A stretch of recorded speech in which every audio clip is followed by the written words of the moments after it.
আসসালামু আলাইকুম ওয়া রাহমাতুল্লাহ।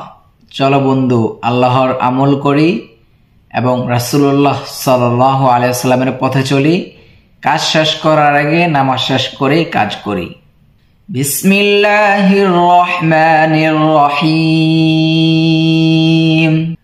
ওয়াত-তিনি ওয়াজ-যাইতুন وطور سينين وهذا البلد الأمين لقد خلقنا الإنسان في أحسن تقويم ثم رددناه أسفل سافلين إلا الذين آمنوا وعملوا الصالحات فلهم أجر غير ممنون فما يكذبك بعد بالدين।